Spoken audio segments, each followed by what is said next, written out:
Hi there, I'm Janine, and this is Janine Sews.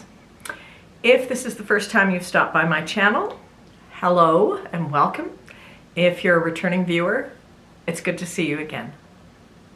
This is Friday Sews for Friday, March 1st, 2024. I'm thrilled to announce that I finished my French jacket. So I'm going to show you that project today and then just at the end chat a little bit about what's been going on in life.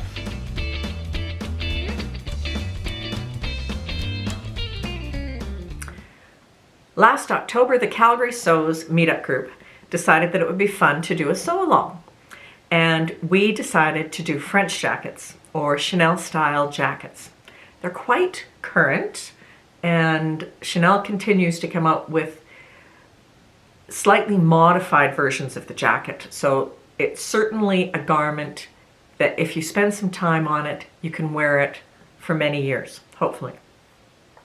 We didn't tell people which pattern to use or what type of fabric to use, or even if they sewed it by machine or if they used couture techniques and sewed most of it by hand. Just make a French jacket.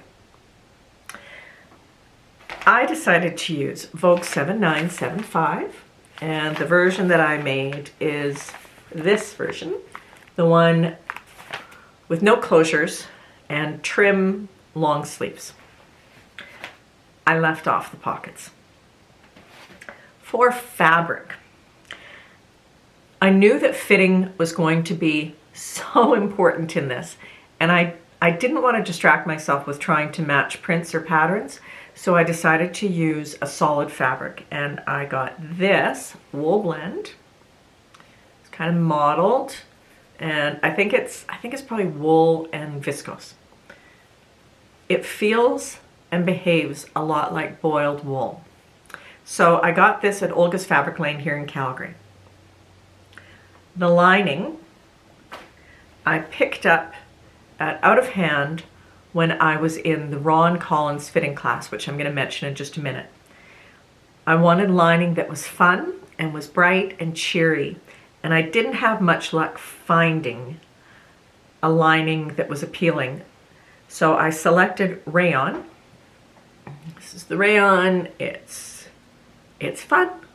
It's got lipstick and nail polish, and it's got a fair bit of gray in the print, so it works.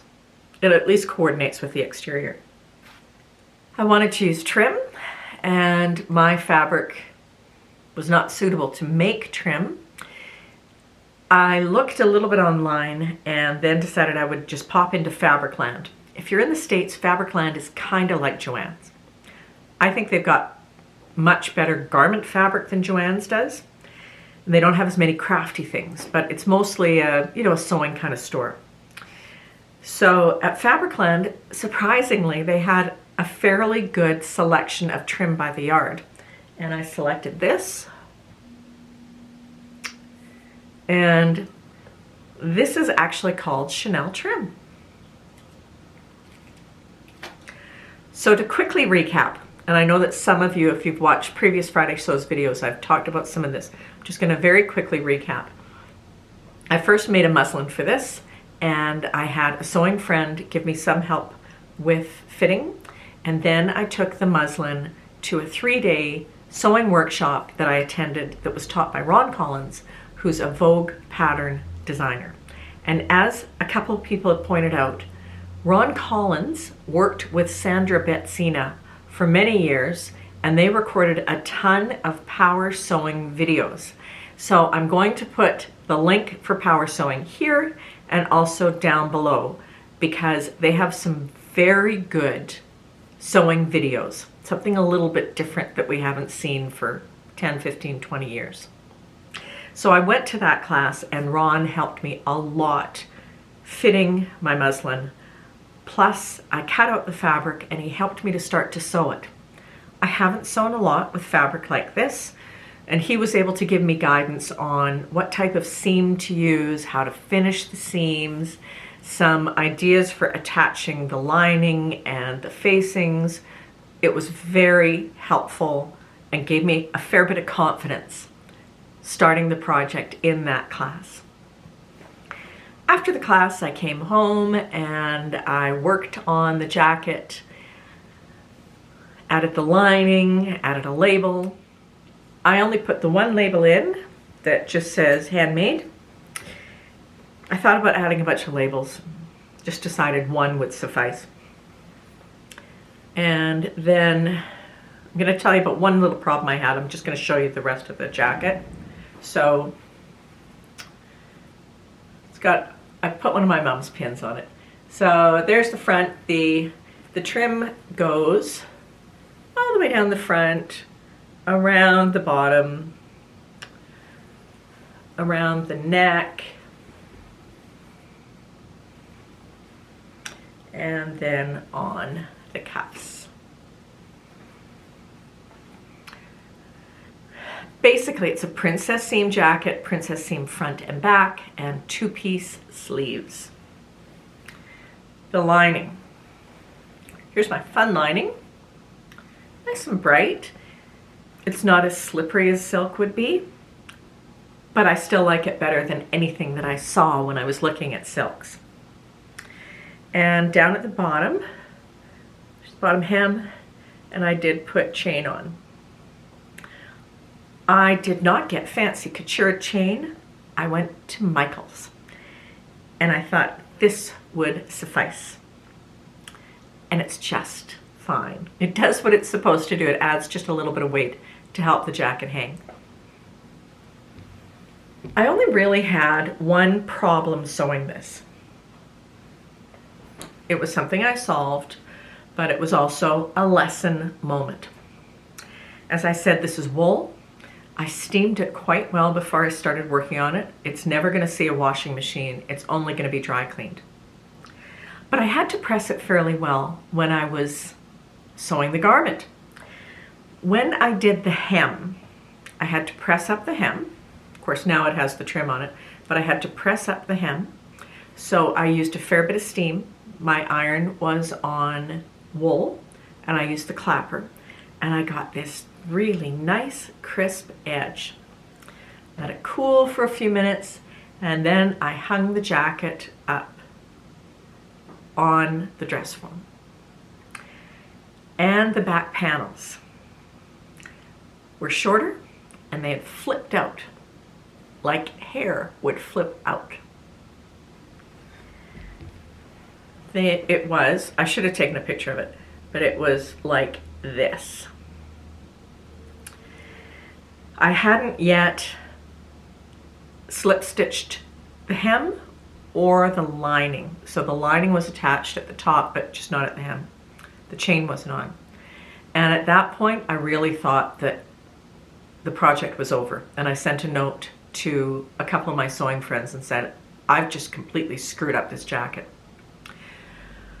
I left it there to hang for a couple of days. Wasn't quite sure what I could do. But then I remembered that in the past, a couple of times I have tried washing things that have shrunk, natural fibers that have shrunk, and using, well, not just natural fibers, wools, silks, things that are like human hair. Protein, I guess those are protein fibers. I had soaked a shirt once in water and hair conditioner because it's supposed to loosen, relax the fibers. Well, I wasn't going to soak this in hair conditioner for sure, but instead, with the jacket on the dress form, I got my spray bottle and I sprayed water on the bottom of it, like about 6 or 7 inches. I soaked it almost. It wasn't dripping wet, but it was pretty wet.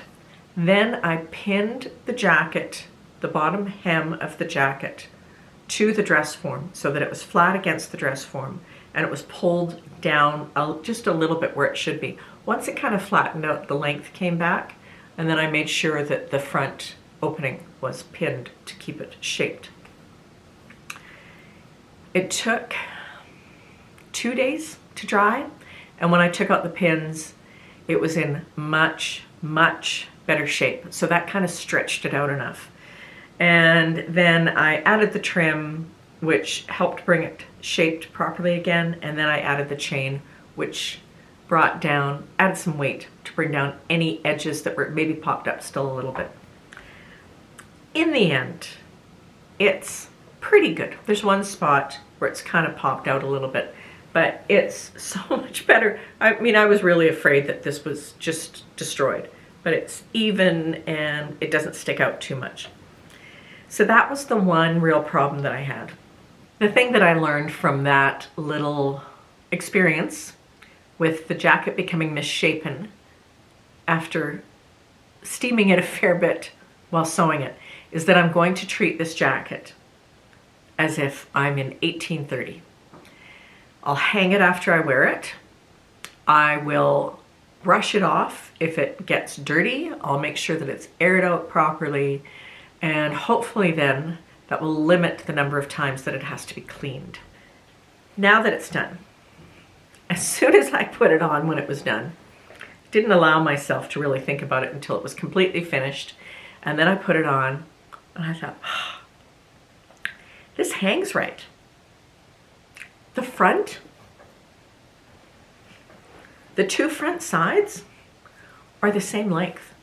That rarely happens for me, but everything matches, and even without a closure on it, it hangs straight down the front.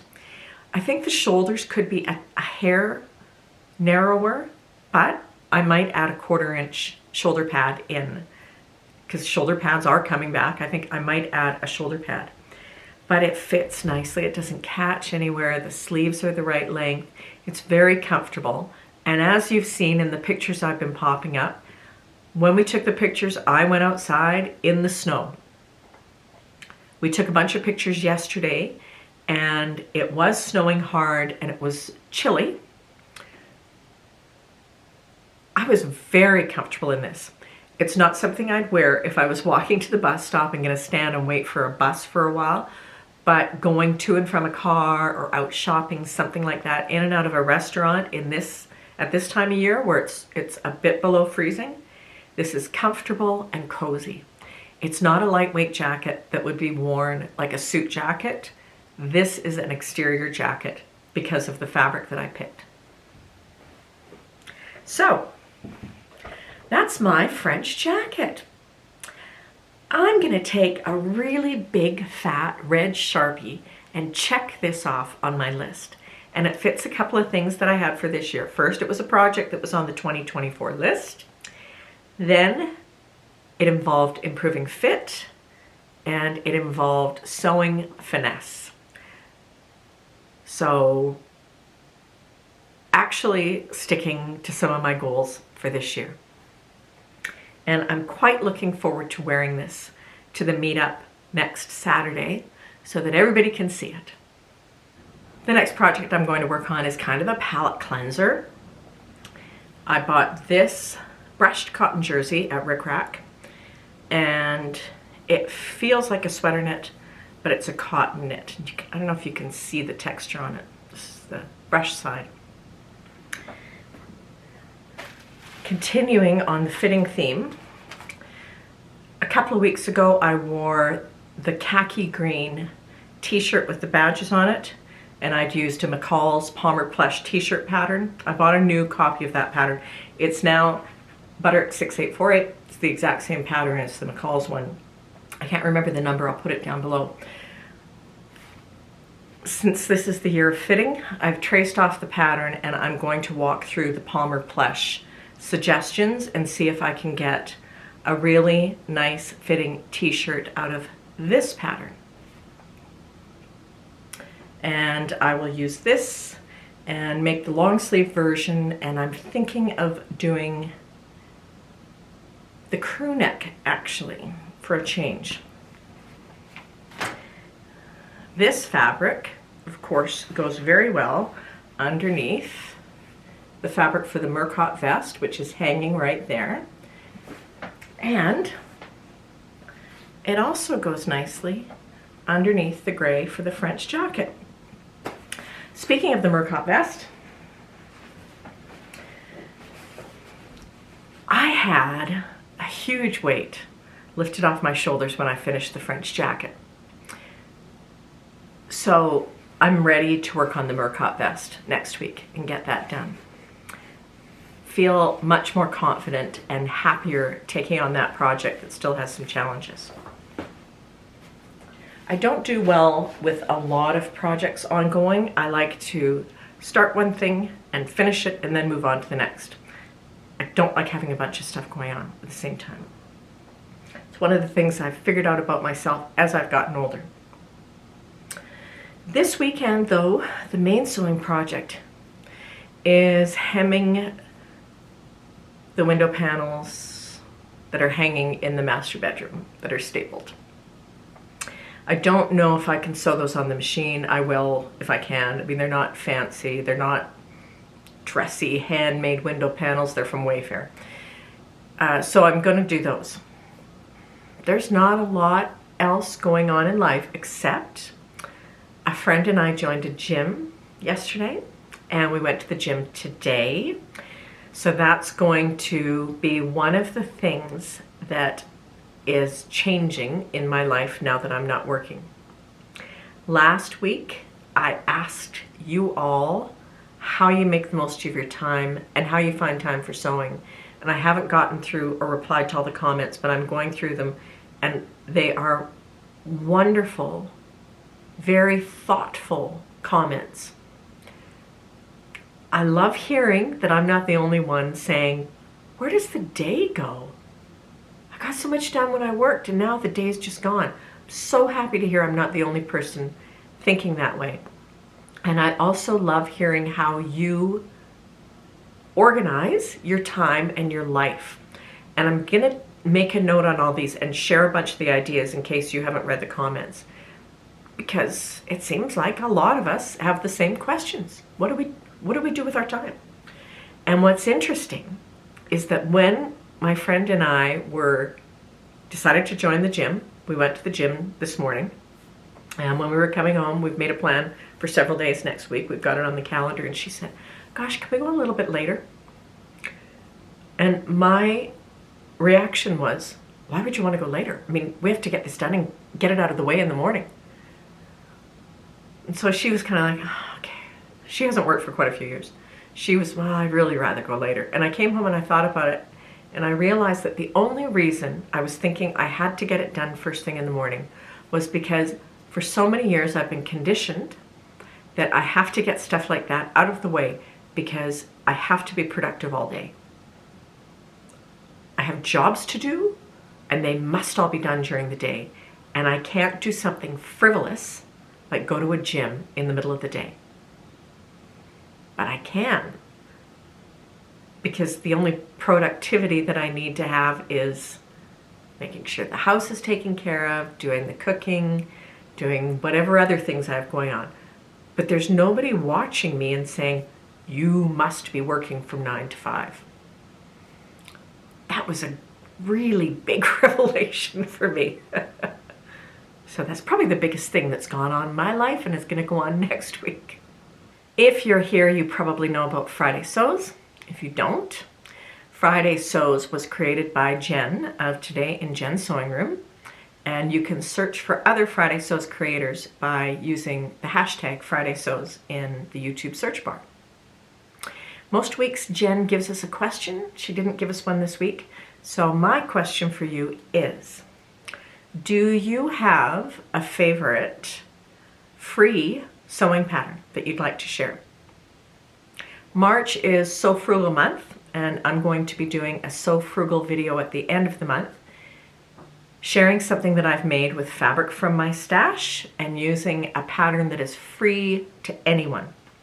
This year I want to make a garment, probably a top or a light jacket or workout gear or maybe a dress, although I'm not wearing many dresses these days.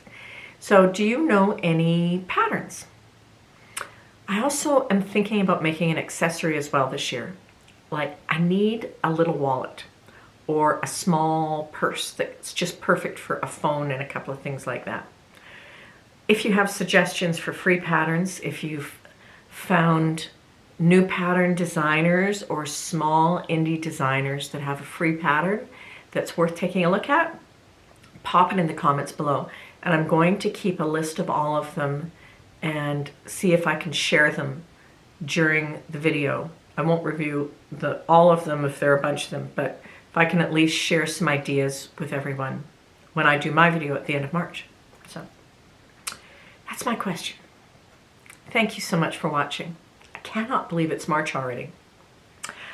I will see you next week, and I hope you have a wonderful week. Take care.